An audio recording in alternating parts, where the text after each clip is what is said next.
should veterans submit statements? And I hear this all the time. I definitely have a strong opinion on whether or not veterans should submit lay statements and personal statements with their claim. But before I give my take, Jason, I'm going to shoot it back over to you. And just what do you think? Should veterans be submitting statements with their claim or not? I think so. Personally, yes. And not in lieu of other evidence. Yeah. Okay. So it's as an addition, right? The perfect claim to me would have personal statements in it, unless you were, diagnosed in service for a condition that's just super easy, right? Anything else, I think that you should have your own personal statement. And I think that in a lot of cases, you're going to need buddy statements or statements from people that knew you, maybe prior and during your time in service, family members, that type of stuff, mother, father, brother, sister, cousins, whatever, people that you were close to that could attest to knowing you during your time in service. And they could talk about, they never knew you to have X until one day when you came home on leave and you sat down at the dinner table with a jar of Tums, right? Mm-hmm. And then all of a sudden it was like, wow, maybe you have a GERD or, hiatal hernia or something. Now that's a better way to go. If you have hiatal hernia, that's a nice rating to have. So anyway, all that to say is, yes, does the VA, in my opinion, right? I've been accredited with the VA for many years. So I understand that side. I've been able to remote desktop into the VA system, their VBMS system, look at claims, look at notes, look at all that stuff. Never worked for the VA. So I don't know. Personal, just kind of opinion. I think the VA doesn't give them as much weight as they probably should. As you're kind of, putting all this stuff together, but a lay statement and lay evidence is absolutely evidence, and it is legal evidence, and the board will view it as such. To you, Clay. Yeah, that last point you made is really the big thing here. I think veterans should, at face value,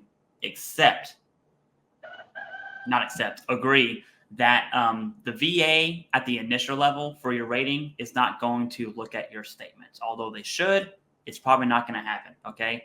And I would totally agree with your opinion that statements do come in clutch on the board. I would 1,000% agree. But my opinion on statements is there's kind of two different avenues. We have events. And so let's say, my friend killed himself and I have to prove that that event affected me. That would be a statement, like an event-based statement. And it could be any event, right? I was on this ship that had asbestos. Personnel records don't show that I was on that ship. Now I've got to provide a statement. It could be that. Or you have the most common statement, which are symptom-based or time-based. And those statements, I do think are absolutely valuable. I do think veterans should submit statements with the understanding that, hey, the rater's probably not going to look at it. And the reason I still say submit statements is for appeals, specifically two of them, higher level review and the Board of Appeal. That's when statements are really going to come in clutch. And I like how you said you don't submit statements in lieu of evidence. I'm just going to explain that a little bit because I couldn't agree with that more either. Let's go back to migraines, right? Hey, I have 4 to 5 migraines per month. If it's your first time filing for migraines, you have absolutely zero medical evidence that's current to show symptoms. You are solely relying, the veteran is solely relying on that C&P examiner to complete the DBQ. Yes, a self-report is supposed to be taken into account, but so is medical evidence. And so which weighs more? Is it the absence of evidence saying, hey, if you really do have prostrating migraines 4 to 5 times per month, wouldn't you think that would prompt someone to go get prescription medication, right? That's what the C&P examiner is thinking. I'm not saying they should, not saying they should not. I'm just letting you know how the cookie crumbles, okay? And so now you have the self-report, and you might even find a statement. Veteran reports migraines monthly, blah, blah, blah, blah, blah, but it's not severe enough to rate medication. You know, they're using over-the-counter Tylenol, whatever it is the C&P examiner is going to give their opinion on. And you are solely relying on that examiner. But when you have medical evidence, because we go see VA healthcare, you have a statement that is in addition to that medical evidence. All of a sudden, let's say that C&P examiner does the same exact thing, which this happened to me. True story, this 100% happened. I had all the evidence, what I would call a perfect claim, from service, from current diagnosis, from current symptoms, everything except the nexus. And the C&P examiner made the nexus, so it was service connected, but at 0%. Now, because I'm educated and informed on my VA compensation claims, okay, I know I have to do a higher level review. And all I did was a higher level review with an informal conference. The rater called me and I said, hey, if you look at my statement, it shows you where in my medical records my evidence is. And that's it. 7 days later, 0 went to 50 in 7 days from a higher level review. That's the power of medical evidence, and that's the power of a statement. And so the reason I say all of that, this is like the culminating answer, Jason. In my opinion, the statement should be used to guide the rater to make the decision, whether that is symptom-based on severity or service connection. Saying, right, hey, I was seen for migraines in 2012 after this deployment, whatever, right? So symptoms or time, it should be used to guide the rater or worst case scenario, the judge to make that decision. That's kind of the framework I would view statements and then go from there. Yes, absolutely, Clay. It's a tool, right? And and I like how you framed that, and it made me envision it's the thread that is connecting all the pieces of fabric that you're submitting, right? You want it all to be tied together and make it all make sense. Now, for those that don't know, there's been a lot of conversation about statements and buddy statements and all of that stuff throughout YouTube, right? And all the different online things. There's a lot of that.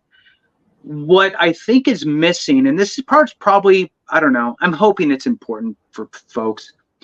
There are VA forms for that, right? Don't just take a piece of paper out and write on it and submit it. Utilize the forms provided by the VA. It makes the VA's life a lot easier because they know exactly what that is that they're looking at. So, for example, if you're going to write out a letter yourself explaining whatever it is, right? Tying in the service connection aspect, the nexus aspect, tying in the percentage rating of which you should rate based on the schedule of ratings and where to find that information, like Clay was talking about. You would utilize the form 4138. It's 214121-4138 is that form. Okay, that's for you as the veteran who's filing the claim on behalf of yourself, or you have a service officer doing it for you, what have you.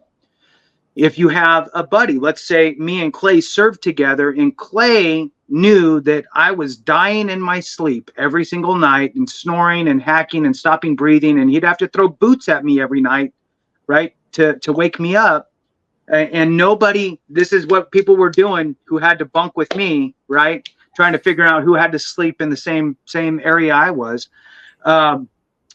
Clay's a great buddy statement for my sleep apnea, right? My nexus. So he's going to write me a letter, but he's not going to use the same one that I used. He's going to use form 21-10210. So 10-210. So it's 21-10-210 is that form. And he would write that on my behalf, attesting to blah, blah, blah, all these things. And you would help, I would help Clay know what I'm filing for. I need the nexus aspect and all of that stuff is really what I'm hammering home on here. And so I would have him articulate that in an appropriate way. So I just wanted to make sure that people understand that there are forms that can be utilized for this. and it's different forms for different people. Oh yeah. Clay. Oh yeah. I got something to add, and I definitely want your thoughts on this as well. I would also put statements in 3 other categories. This is just how my mind works. I'm sorry. It just breaks things down in like a Christmas tree fashion. Category 1 is everything that cannot be x-rayed. I will die on this hill. I think every veteran should submit a statement for every claim that can't be x-rayed. What do I mean by that? Like your mental health, IBS, your IBS symptoms, right? An x-ray is not going to tell you how many times you're constipated and then going to the restroom, right? That picture, you could use pictures as well. That helps. We kind of won't go there, right? So mental health, IBS, migraines, things that cannot be x-rayed. Absolutely submit a statement for. Personal, lay statement, either or, both. Doesn't matter. Submit a statement. Then you have the maybe, right? Are you going to submit a statement for your lower back and say, hey, I can't bend down and touch my toes? I would say no on that. That's going to come out in the CMP exam. Now, what you could do is talk about, hey, I have this back injury. It was from service, in 2013, whatever happened. Since then, I've been taking over-the-counter medication, been doing physical therapy, blah, blah, blah, blah, blah. So you can kind of talk about your in-service events. So we have things that can't be x-rayed. We have things that have in-service events for. And then we have this third category. This is my no category. I've seen, and I can't tell you, I've seen this enough to talk about it, at least 20 plus. People submit, they'll email me a statement for me to read, and it talks about how their sleep apnea is connected to their PTSD. It's like, well, hold on. What are your credentials that you have as the veteran to say that your sleep apnea is from your PTSD? And so it comes down to statements surrounding the nexus. I think that's a no-go, right? You're not a doctor. You're not a physician assistant. You're not an NP. You're just a veteran. Unless it goes back to what you said. You're pointing to it. This is from that, as seen on page 7, paragraph 3 of medical whatever, right? Because that thread that you talked about that was tying it all together. Absolutely right. If you want to say, hey, I went to go talk to my primary care about my sleep apnea and PTSD, that would be great. But I've seen statements that say, my sleep apnea is caused by my PTSD. Right. In lieu of medical evidence. Yeah. I'm using it as an example. Yeah. Then got it. Those same veterans, and I would show you, but it would be a breach of PII. Those same veterans are like, I don't understand why I was denied. I had the nexus. And it's like, no, you didn't. You submitted a statement with some words on it. The examiner you can't self-diagnose. Yeah. So that's my kind of 3 categories, right? Yeah. Your things that can't be x-rayed. Right. Your conditions that really don't need a statement. Right. Outside of the evidence. And then nexus. I think nexus is a no-go. In general, that's how I would view statements. I want to get your final thoughts on that, and then we'll go ahead and transition. Yeah. I agree with you on that. I think that really, number one, you must be mindful on what you put down and submit, because it's either going to be for you or against you, and you can F it up yourself. Just saying, right? So if you're what I call a rounder, right? So you round things off because it's just easier that way. And you joined the military 9 years and 10 months ago, and then you got out 3 years later, 4 years later, and then now you're filing your claim. And in your letter, you put down, it was 10 years ago that I started getting migraines. Well, guess what? That was before you joined. So now you just shot yourself in the foot because you rounded, because you tell everybody that you joined the military 10 years ago. So you didn't. You joined 9 years and X months ago. Mm-hmm. So you need to be thoughtful and this isn't just throw something together real quick, right? This is, I've said it before, look, treat this like it's a multi-million-dollar deal, right? Put the time and energy and effort into making sure that you absolutely have the right information. I'll say that anything that requires you to provide proof of nexus without having evidence of in-service connection, so solid, like diagnosis. Anything other than diagnosis or documentation of a specific injury in service. If you don't have one of those things, documented in-service injury or documented diagnosis in service, if you don't have that, you better be writing a letter, right? Agree. In addition to getting a nexus letter and everything else that you're getting, you're writing your own statement. So anything that requires that additional nexus push. So there's two reasons why you would write a letter. One is for nexus. The other is for severity. So to explain severity. Now, to your point, Clay, there's some things where it's like, okay, look, range of motion, it doesn't matter what I say. I'm going to go in there and I'm going to get read by the funny meter, right? So it is what it is. You just need to be you're supposed to, right? Right. Yeah, exactly. You're supposed to. Some of them I eyeball it, whatever, deal with that, cross that bridge when you get there. Ask them if they have one of those funny things. I take one with you. It's kind of like a protractor-ish thing. Anyway, there's a special fancy name for it that I don't know how to say. So that's going to get determined at your C&P, the range of motion stuff. For all the other types of conditions, so there's two types of conditions, like you were saying, if it's X-rayable or visually apparent on what they're, if you're missing a leg, you're missing a leg. Like, I don't need to say that. I don't need to, it's obvious. If my range of motion is my range of motion, it's an obvious thing. For the other things where it's relying on your data dump of your signs, symptoms, durations, how long, how impactful, frustrating, all those types of things, you're going to want to write a letter to explain that and articulate it appropriately, utilizing the schedule of ratings and the VA's words, so that way you guys can speak the same language.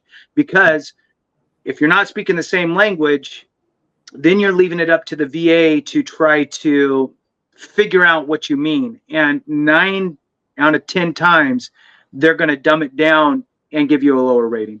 All right, back to you, Clay. Yeah, no, I 100% agree with that. And one last thing, and then I'm going to transition. I do think a lot of YouTube creators, I'm trying to be careful with my words, I do think a lot of people put way too much emphasis on statements. And if I had any last word on statements, it would be what you said, Jason. Statements are in addition to. The second the addition to doesn't exist and it's in lieu of, that's when statements are pretty much useless. You're wasting your time outside of exactly what you described, that you didn't have the in-service event, but something did happen. You just don't have it documented, right? Outside of that, I think